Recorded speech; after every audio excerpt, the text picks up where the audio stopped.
Señor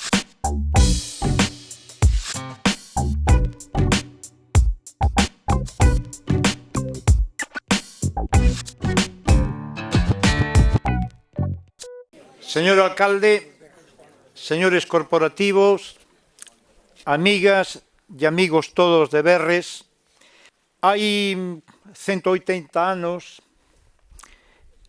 vivía aquí en Berres don Marcial Valladares. Estudou Dereito en Santiago, logo chegou a ser un alto funcionario en Madrid. Marcial Valladares, como outros autores do Rexurdimento, identificaron a súa función coa defensa da identidade cultural. Así foi como nós, algúns, no ano 82, creamos unha asociación que se chama de Funcionarios para a Normalización Lingüística. A pretensión non era outra que emendarlle a plana aos funcionarios que en anos anteriores, séculos anteriores, serviron como medio para castelanizar Galicia. Vostedes saben que os reis católicos, cando quixeron desgaleguizar Galicia, o que se lles ocorreu a mellor medida foi sustituir os notarios que había entón, os funcionarios e mesmamente os priores dos mosteiros por outros que traían da corte de Valladolid. Así garantizaron que nas parroquias os libros parroquiais estivesen escritos en castelán. E non son eso, senón que se observan vostedes, moitos apelidos están castrapiados, como se di por aí. E iso era debido a que os curas, onde había alguén que se chamaba Meixengo, poñíanlle Meijengo. E onde había outro que se chamaba Toxo, le ponían Tojo. Esta maneira de actuar fixo que durante moito tempo, durante moitos séculos, a xente identificara o castelán, camisa en castelán, e que a lingua galega nada máis que a tivesen para a relación familiar. O que pretendemos nós é rehabilitar, restaurar a memoria cultural de todos aqueles que están soterrados en cemiterios como estes en Galicia e tratar de que se lle recoñeza públicamente, agora que nunca é tarde, que se lle recoñeza a aportación que teñen feito á literatura popular. Don Marcial Valladares e Avelina Valladares inspiráronse na tradición oral para facer, no caso de Marcial Valladares, o seu dicionario galego en 1884, ou para recrear un ambiente rural naquela novela que escribiu.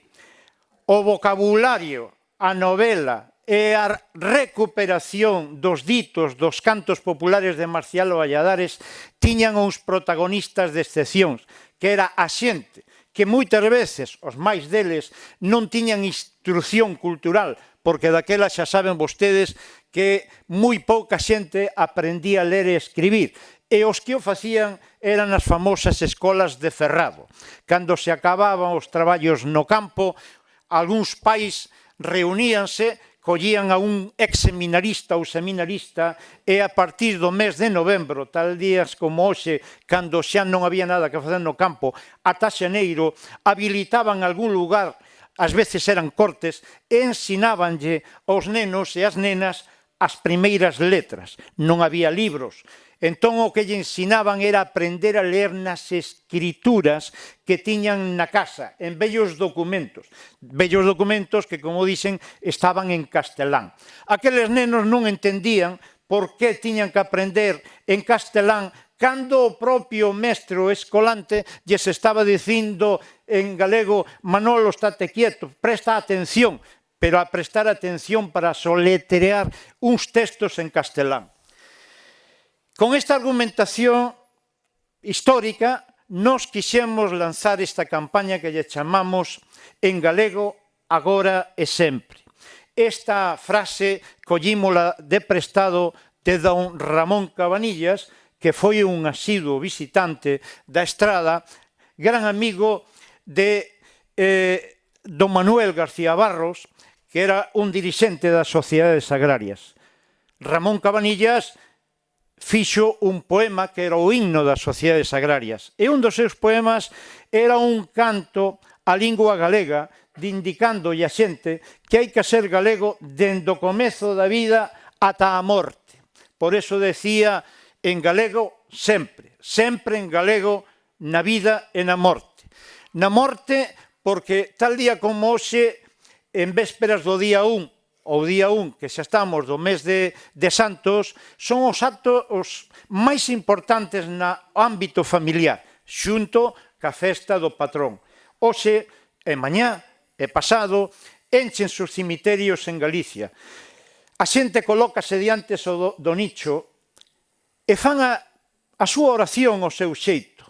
Todos pechan os ollos durante un minuto e intentan comunicarse co que está detrás da lápida. En ese momento pasa a película dos feitos históricos desa familia, de cando aquel home se era gaiteiro na casa amenizaba as festas familiares, os contos que lle contaba aos nenos, as tradicións. Todo iso significa que hai unha comunión que se fai entre os vivos e os mortos nunha lingua que era a lingua de instalación. Pero, se vostedes o pensan ben, as lápidas están en castelán. É como unha fronteira que, polas razóns históricas que lles explicaba antes, instaurou unha cultura que se interpuxo entre a nosa e o español. Nos pensamos que o día 1 debe ser o día para lembrar os defuntos, para traerlle flores. Nos aspiramos que a partir de agora non só sexa eso, senón que sexa para sustituir as lápidas incorrectamente expostas en castelán por unhas en galego. Non pode unha lápida decir tus nietos e hijos que non te olvidan, porque os netos e os fillos falaban co avó en galego. O normal é que diga os netos e os fillos non te esquecen. Este é o que nos queremos, restaurar. Igual que existe o Día das Letras Galegas, o 17 de maio, o día 1 de Todos os Santos tiña que ser o día de memoria cultural dos nosos defuntos. A mellor maneira é restaurar a fala dos defuntos en galego, que era a lingua que utilizaba. Por eso imos descubrir unha placa aquí na que se di na memoria de todos os que xacen aquí, porque grazas a eles Galicia segue a ter cultura e lingua de seu. Isto é moi importante. A un chama a atención que despois de ter feito este traballo, eu en concreto fixen un traballo de visitar moitos cemiterios en Galicia e cheguei ao dato estatístico arrepiante. Só unha de 1000 lápidas está en galego, cando todos os que están nos cemiterios como este falaron prácticamente todos en galego.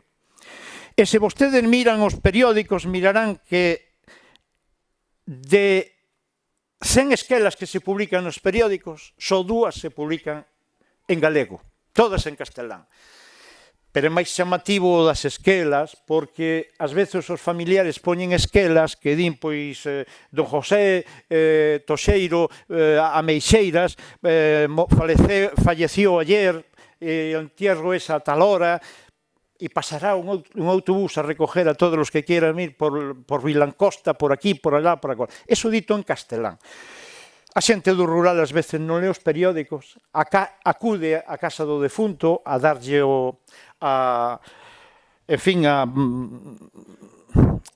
as sentidas lembranzas pola perda daquel familiar, e normalmente o diálogo un pode imaginalo.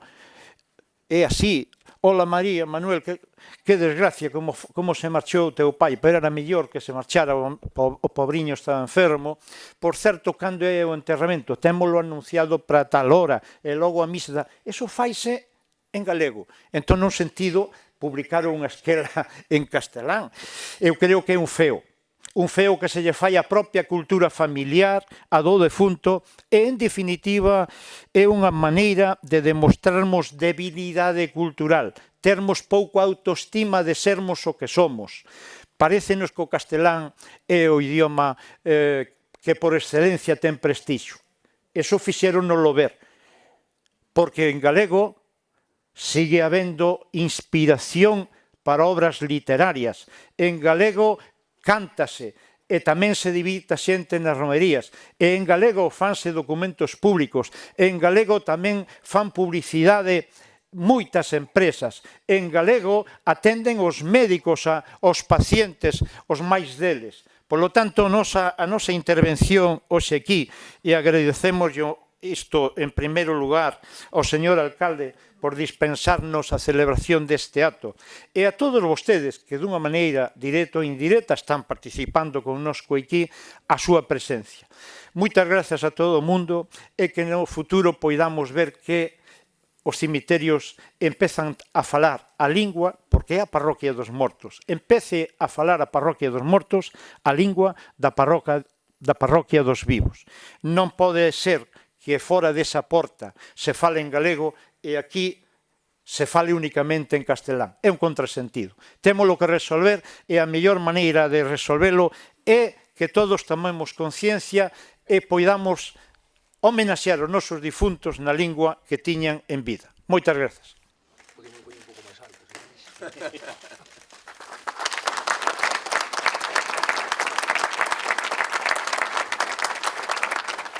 Ben, pois nesta segunda parte do acto imos descubrir unhas placas que nos indican onde están enterrados Marcial e Avelina Valladares. Marcial e Avelina Valladares pertencen non só ao acervo cultural de Berres nin da Estrada, senón xa ao de Galicia inteira.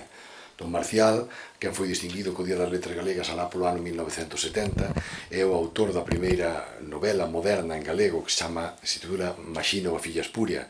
Tamén foi o primeiro que escribeu un dicionario galego-castelán máis amplo da nosa historia. Como ben dicía Xosé González Martínez, renunciou á súa vida cómoda de funcionario en Madrid, que lle podía traer gloria e prestixio, para vivir a Berres ao seu pazo de Vilancosta e cultivar a literatura. Da súa man estaba tamén a súa irmá Avelina. Pero para falarnos de todo isto, para encauzar esta sinaléctica que hoxe deixamos aquí en galego, pero que ao mesmo tempo vai indicar a todo o mundo que queira estudar ou que veña a Berres, indicar a todo o mundo onde están soterrados Marcial e Avelina, porque o tempo fixo que as letras se borrasen de enriba destas lousas tan gordas de pedra, verdade? A erosión e o paso do tempo. Así, ímolo deixar perfectamente reflectido e marcado para todo o mundo onde repousan os seus restos. Pero ninguén mellor para falar deles que a persoa que se dedicou a estudiar a súa biografía e a súa obra dende moi temprana idade. Xosé Luna San Martín, o mestre que nos vai falar agora, vainos recitar un poema que xa foi recitado aquí no ano 2003, nun centenario do pasamento de Marcial Valladares. Ese mesmo poema que el escribiu para esa ocasión tamén foi recitado diante do monumento que teñen nos xardíns municipais da Estrada, que fora erixido nese ano 70, o 17 de maio de 1970, cando se dedicou o Día das Letras. Así que imoslle dar a palabra ao biógrafo que se ocupou de recuperar e de publicar mesmo a obra de Avelina, por exemplo, que estaba moi descoñecida e que estaba inédita, do Xosé Luna San Martín. Meu señor, miña señora, leváchedes a viva voz de Vilancosta por sempre, de la pela no voso corazón dourado, souvéchedes pasear o amor á lingua por recunchos todos eles isolados.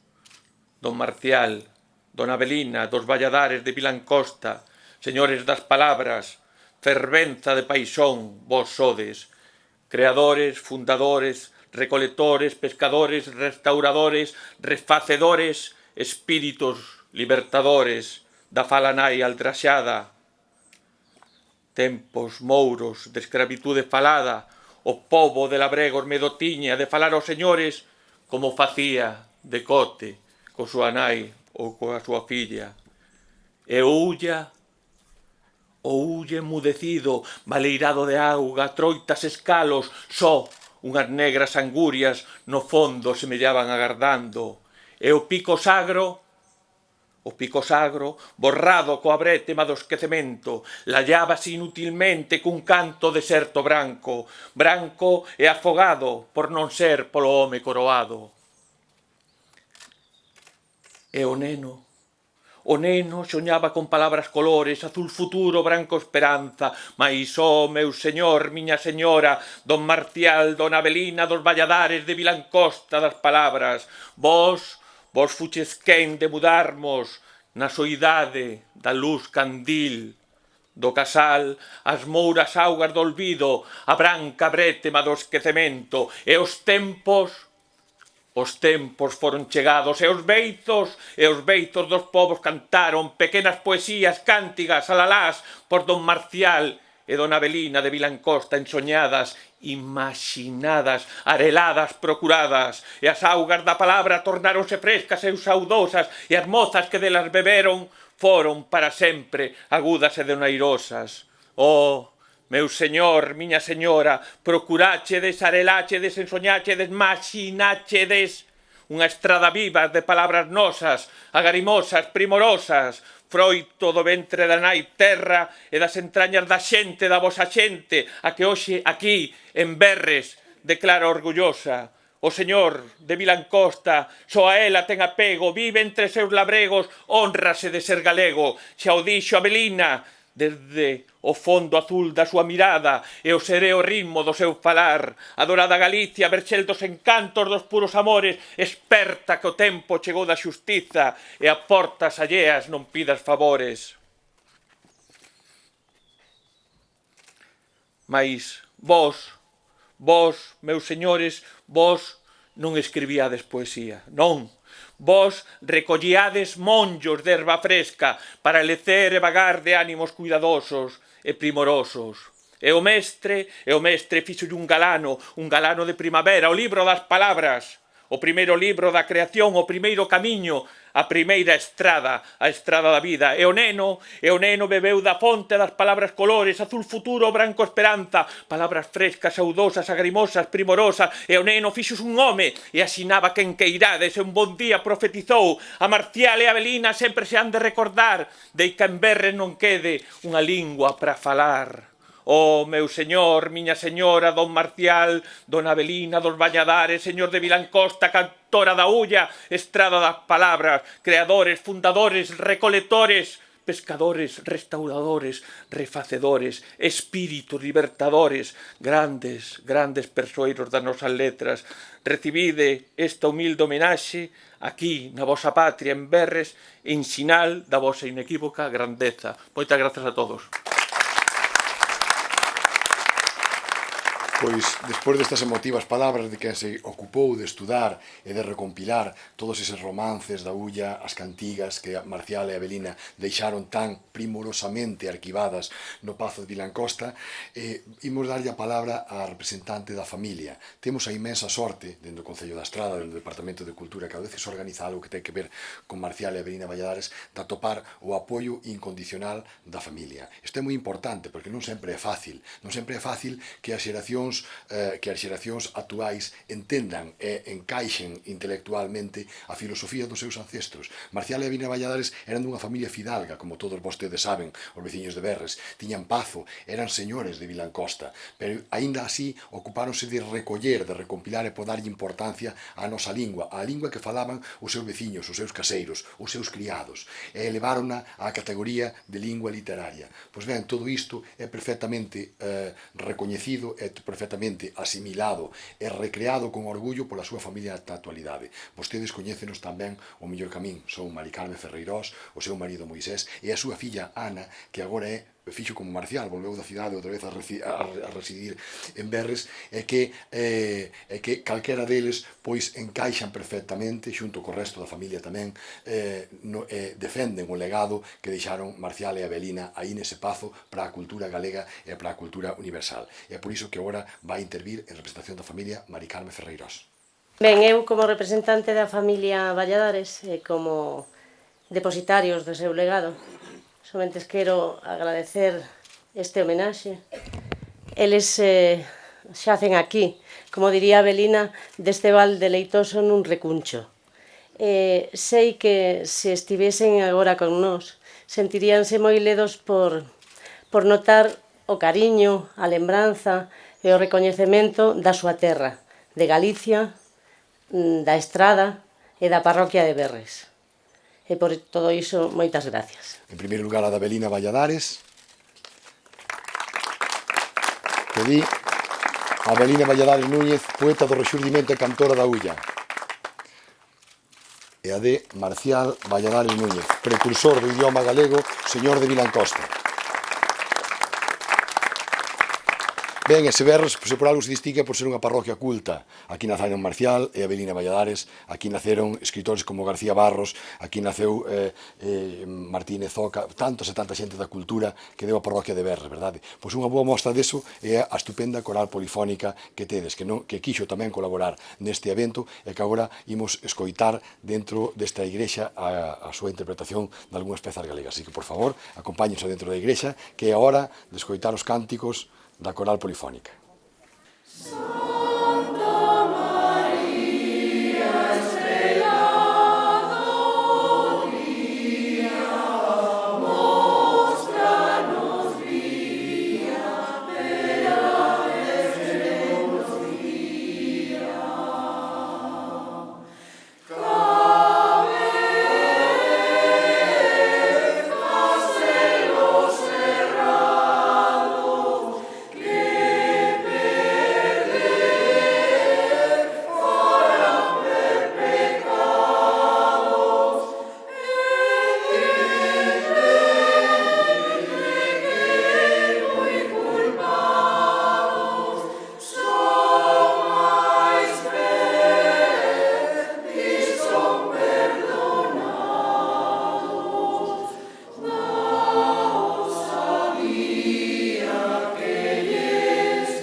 Eu, en primeiro lugar, quero dicir que seguramente moitos de vós preferiríades unha peza máis desta magnífica coral e non que viñera eu a estropear este final deste acto, pero temos que conservar as súas voces porque hoxe teñen que ir a representar, a continuar representando e levando o nombre da Estrada por toda Galicia e por eso temos que conservar estas voces, estas xollas e, sobre todo, este equipo humano que creo que ten moito futuro e, desde logo, representa a grandeza do Concello da Estrada en cada sitio onde vai. Así que eu quero darlle e quero pedirvos a todos un forte aplauso porque fan un traballo extraordinario e hoxe están aquí. E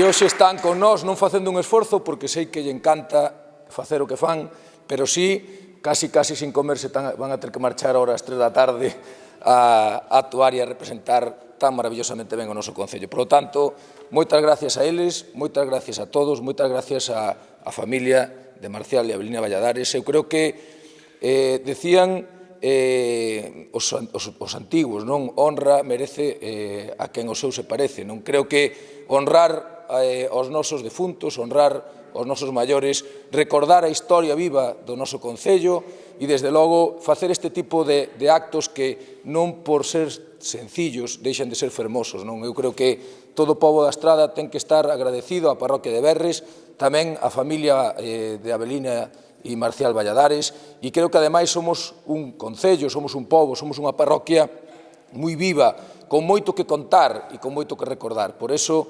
creo e quero seguir traballando da man de persoas como Xosé Luna, de persoas como Valentín García, de Juan Constenla, o concelleiro que está detrás de todas estas iniciativas culturais, e, desde logo, seguir traballando na liña de recordar e de coñecer a nosa historia para que todos, entre todos, podamos ter un futuro mellor. Así que, moitas gracias pola vosa presencia e que disfrutedes de un extraordinario día. Moitas gracias a todos.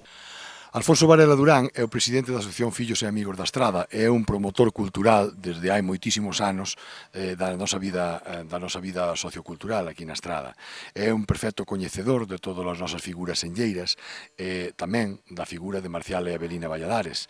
El coñeceu a familia Ferreirós, coñeceu as inquedanzas desta familia por preservar a memoria de Marcial e Avelina, e hoxe preguntaríamos aquí en Berres, no atrio desta igrexa de Berres, que nos conte como el recorda os primeiros pasos a hora de recoñecer, de recuperar a figura de Marcial e Avelina e de don Carlos Ferreirós, que foi unha persoa que hoxe xa non está entre nós, pero que foi moi importante a hora de recuperar a vida cultural e a memoria de Marcial e Avelina Valladares. De acordo. Bueno, despois do que acaba de dicir Pepe de Redondela, José González, pouco podo engadir eu sobre Marcial Valladares, pero efectivamente eu tevo moita amistad con Carlos Ferreirós, familiar de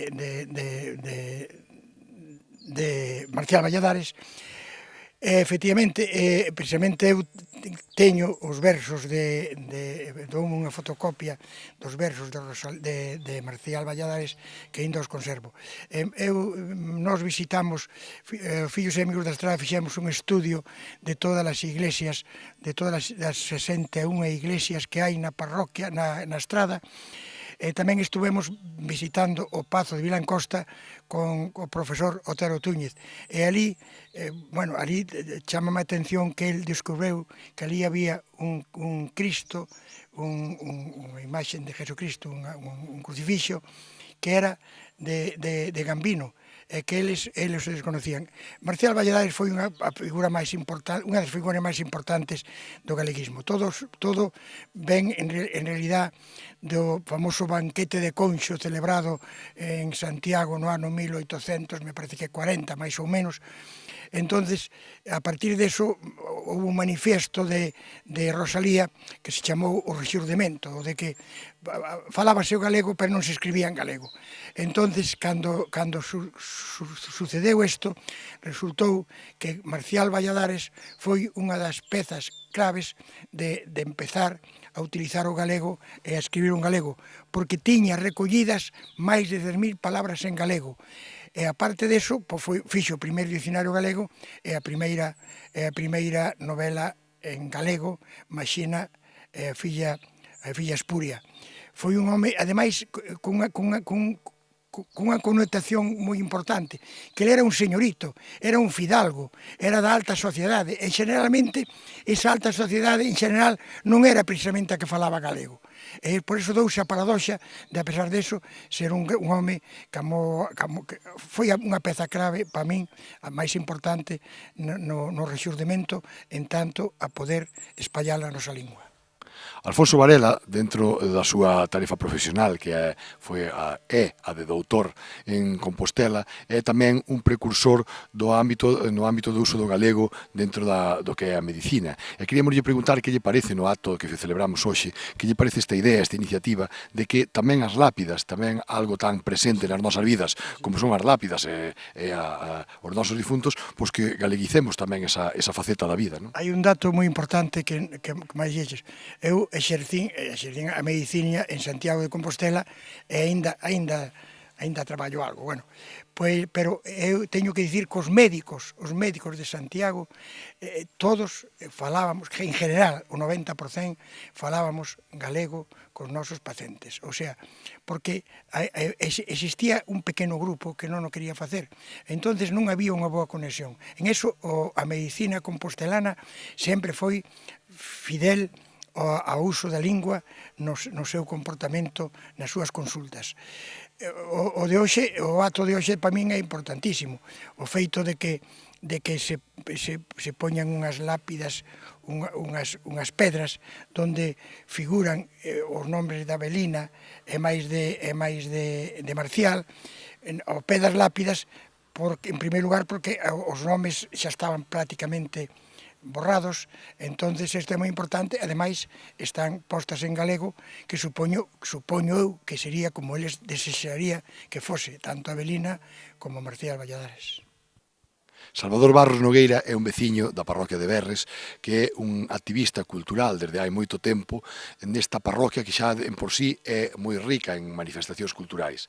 Entonces, el é unha das persoas idóneas que nos pode facer un repaso sobre a historia máis recente da parroquia de Berres e sobre todo o dinamismo cultural que hai aquí, moi vencellado seguramente tamén á industria do torno e a toda a idiosincrasia desta parroquia tan rica en movimentos culturales. Daqui son moitos escritores, non só Marcial e Avelina Valladares, senón García Barros, senón Martínez Zoca e tanta xente vinculada ao mundo da cultura daqui da Berres. Entón eu preguntaríalle por que cree Salvador, que é unha persoa con criterio, que Berres é tan rica en historia cultural e nestes movimentos culturais.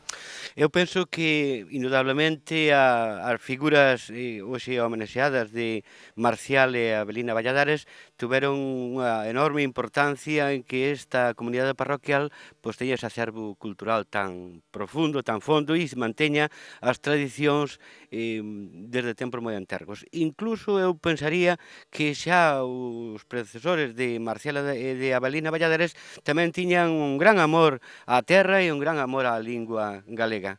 E penso que desde aí foi un pouco o motor o dinamismo que trascendeu a toda a parroquia e esa unidade de acción dos fidalgos cos labregos, coa xente sencilla, pero xente tamén culta dentro das súas profesións de labregos ou ben tamén de tallistas ou de torneiros. E, Salvador, que che parece a ti esta idea de tamén galeguizar os cemiterios nesta época de difuntos, non? Nestes días en que todos os galegos de ben, pois se achegan ás tumbas dos seus antepasados, non? Recordar esa xente toda que nos faltou, que tamén incorporemos á lingua coa que sempre falamos con eles, porque a maior parte da xente no rural galego, aquí en Berres tamén, fala galego con seus pais, con seus avós, incorporar tamén a lingua a ese ritual, non? Do máis alá, que os galegos, por outro lado, levamos tamén tanto dentro. Que che parece? Todo o que é patrimonio cultural debería de preservarse, debería de lembrarse e de usarse en todas as reaccións que hai actuacións sociais.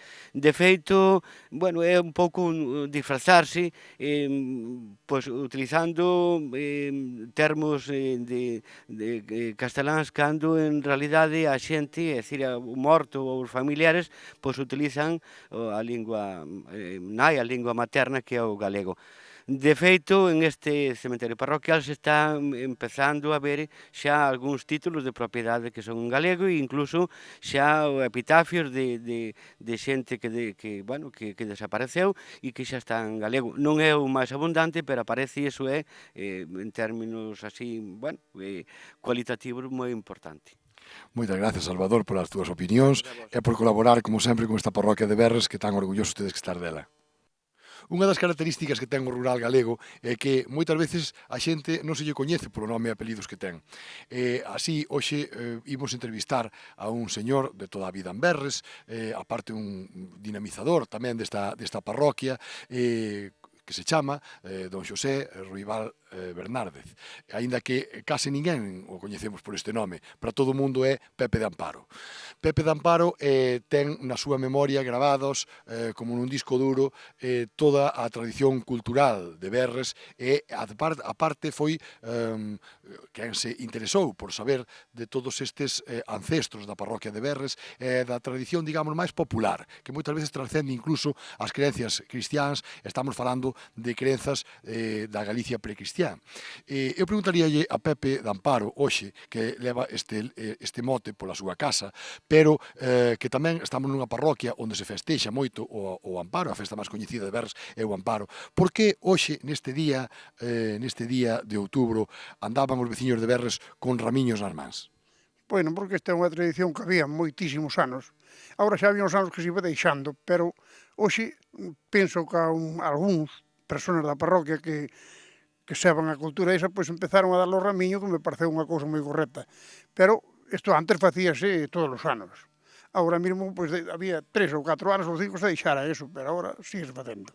Pepe, entonces hoxe que lle puxamos as placas a Marcial e a Evelina Valladares, podemos dicir que a partir de hoxe podemos impulsar, se ti e o resto dos compañeros da parroquia que están aquí, sempre por este día, estamos falando no 30 de outubro, que é o Día do Amparo, que me acaba de descubrir aquí en Berres, que volver a repartir eses ramiños para que a xente leve para as súas casas, non? Sería volver a marcar un día coa memoria de Marcial e Evelina Valladares, que seguramente nos seus tempos a xente o facía moitísimo, volver a recuperar esa tradición, verdade? Como é que hai que buscar eses ramiños, onde se collen e a quen se lle dan? Hai moitos que chamanlle a erva luísa. É un ramo moi popular, a erva luísa, mas se recende moi ben. Entón, eso faise. Estas cousas hai que facelas pouco a pouco. Ten que haber sempre unhas persoas que se interesen por levar esas cousas de antes adiante. Non é dicir que vámoslo facer, non. Ten que haber sempre un que traballe. Un que traballe e que faga esfuerzos para traer as cousas ao seu camiño. Non por falar moito se vai facer. Ten que haber uns voluntarios. Uns que non teñan nunca lástima do tempo ni casi dos cartos. Esas son as persoas que fan algo nas parroquias. Bueno, como ven, Pepe de Amparo acumula unha boa dose de sabiduría popular. Acaba de darnos 3 claves do que modernamente coñecemos como dinamización sociocultural, verdade? Que non se teña lástima do tempo, que non se teña lástima dos cartos, que non se teña lástima de outras cousas que a vida moderna nos ofrece e que, sen embargo, son moito máis importantes algúns símbolos, algúns feitos entre veciños. Eu sei tamén que unha das paixóns de Pepe de Amparo é a música popular. El ten familiar de músicos. E aquí na zona de Berres estamos nunha zona de moitísimos torneiros, de moitísima artesanía nas casas. Eu voulle pedir a Pepe de Amparo que nos defina o que é un instrumento típico deste Val da Ulla. Dinos a tradición que os torneiros de Berres, imitando os mestres músicos que viñeron para a Catedral de Santiago, moi preto daqui, ao outro lado do río Ulla, moi pronto lle copiaron un instrumento barroco, que aquí quedou co nome da requinta, a requinta da Ulla. Esas requintas están agora outra vez recuperando nelas, e voulle pedir a Pepe de Amparo que nos explique que é exactamente a requinta da Ulla. A requinta da Ulla é un instrumento que leva unha chave no fondo, que facía meu pai precisamente, facía requintas. Non era dos primitivos, pero era dos moi anteriores que facía requintas. Entonces, daqueles tempos, eu estou falando do ano 31 ou 32, tiñan un grupo que chamaban Gerardo Ruibal Gestoso, Antonio Festa, non sei o outro, creo que era Festa Basteiro, e despois había Manuel Bernárdez Ferdáns que chamaban Martís. Tiñan un grupo, meu pai tocaba o tambor, Martís a requinta, que fixera meu pai precisamente a requinta esa, e o Antonio de Festa tocaba a acordeón, e iban para os casamentos, a vez empezouse un grupo de artesanos a tocar. A parte de ser artesanos facendo os instrumentos, pois a tocar, porque o Martís fixera a chave. E incluso o Martís era un home moi artista aquí. Entendo que, según me decían a min, que eu non o vin, que puñera un reloj de corcho funcional, ca súa sabiduría. Penso que era artesanía propia. Os artesáns de Berres sempre tuveron moitísima sona, sempre foron máis alá do que foi o seu traballo no torno, porque claro, saber manexar o torno supoñía saber facer pezas con precisión. Isto, na Galicia preindustrial, digamos, pois era algo moi importante, porque non se daba feito en ferro, que non se daba feito en aceiro, eles eran capaces de facelo en madeira, chegando a facer reloxos que funcionaban en madeira. Pepe, a última pregunta sería, que che parece esta idea, esta iniciativa de que poñamos as lápidas en galego, de que incorporemos o galego tamén á nosa cultura máis popular, e dentro do máis popular, aquí en Berres sabemos ben o que significa cultura popular, tamén é a dos nosos difuntos, non? A de honrar aos nosos difuntos. Que che parece esta idea, esta iniciativa que puxamos hoxe en marcha aquí en Berres? Pois eu aí non estou tan... porque nós outros fomos acostumbrados a unha cousa distinta, porque nós collemos despois da guerra e fomos prohibidos totalmente case do gallego. Nós nada máis que collemos o gallego agora hai poucos anos para cá. A min a idea pareceme estupenda, conservar precisamente eso que nos trouxeron os nosos antepasados aquí, conservalo, porque nós agora non fomos afeitos a eso. Non podemos decir que tuvemos esa cultura de galego, non tuvemos, porque nós tuvemos que falar o castellano na escuela, po pouco que fomos en todos lados. Pero, sin embargo, eu vexo unha cousa moi boa, que se había que traer as cousas o de sempre, reconocer. É como a decir, pois vamos ver un señor como traballa co arado e máis carvacas de antes, que agora os rapaces non conocen eso. E había que enseñar tamén eso. Salvador Nogueira é unha das persoas tamén que co seu traballo xa históricamente aceptado na parroquia é un dos promotores tamén, dos dinamizadores desta xa de por sí dinámica parroquia de Berres. Salvador Nogueira vai nos facer agora un pequeno percorrido polo que é unha das tradicións e por un dos feitos distintivos tamén de Berres, que é a industria do torno. O torno non só deu esa calidade fabril á parroquia de Berres, senón que tamén deu unha independencia económica ás casas en tempos en que os ingresos viñan case todos do mundo do agro. Berres xa se distinguía por outra cousa. Xa había pequenas fábricas, pequenos tornos en cada casa que complementaban moi ben esa economía agrícola e que daban tempo para que a xente pudese dedicarlle quizáis máis tempo á cultura, xa a ter máis tempo de lecer, a ter máis libros. Non sei que opinas sobre isto, Salvador, que ao mellor podenos ilustrar máis sobre como era o Berres, ese Berres de hai 40 ou 50 anos, con respecto ao torno. Bueno, desde antes de 50 anos, máis atrás aínda, empezaron a nacer os tornos de varas, que lle chamaban. Incluso, ouvín comentar que algúns iban carvacas e facían un torno de varas nunha pola dun carballo, para facer fusos. Logo despois viñeron os de pedal. Empezaron a aparecer os de pedal e algúns tuveron hasta ayudantes para que lle deran ao pedal para eles confeccionar as pezas. Moi poucos casos, pero algún houbo na parroquia. E así foi evolucionando hasta que naceron as hidráulicas, despois da guerra mesmo. Entonces empezaronse a poñer os talleres nos riheiros, aproveitando uns pequenos saltos de 3, 4 ou 5 metros de altura para ter a forza, porque a electricidade ainda non chegara aquí. E aí empezaron os talleres xa a producir en moita máis cantidade e diferentes pezas. E así foi evolucionando hasta a fecha que terminan copiadores na actualidade. Pero houve unha transformación desde hai 100 anos que naceron, que creo que por aí sería cando empezaron os tornos de varas aquí, hasta a actualidade. Para quen non coñece Berres e para quen non coñece a industria do torno, Salvador, explícanos brevemente que se fabrica neses tornos, que é o que se fabricaba antes, que se sigue fabricando ahora, e que nova produción hai agora mesmo en Berres con respecto a toda esta industria do torno que sigue funcionando. Bueno, na actualidade hai o almirés, a máis que non sei como lle chaman en gallego ao pisón dos allos e de todo eso. Hoxe faise solomónico, faise camas torneadas na terminación da guerra, o fuerte da estrada, e de Berres iban os torneiros eran para a estrada, eran todos de Berres, para facer as camas torneadas que tantos anos se fixeron. E agora, pois, fanse todo que sea de redondo casi, empezando por banquetas e terminando por perchas e todo eso. Moi ben. Salvador, que para rematar xa, que che parece esta iniciativa que poñemos en marcha hoxe sobre o emprego do galego como a lingua propia de Galicia, tamén nas parroquias, tamén na nosa vida cotidiana, que un berro xa o é, senón tamén incorporala nesta época de difuntos, por, bueno, as lápidas que lle poñemos aos nosos difuntos, os recordos que temos para coa nosa xente que xa non está con nós. Home, pareceme estupendo porque é recordar os tempos pasados e actualizalos, ni máis ni menos que iso.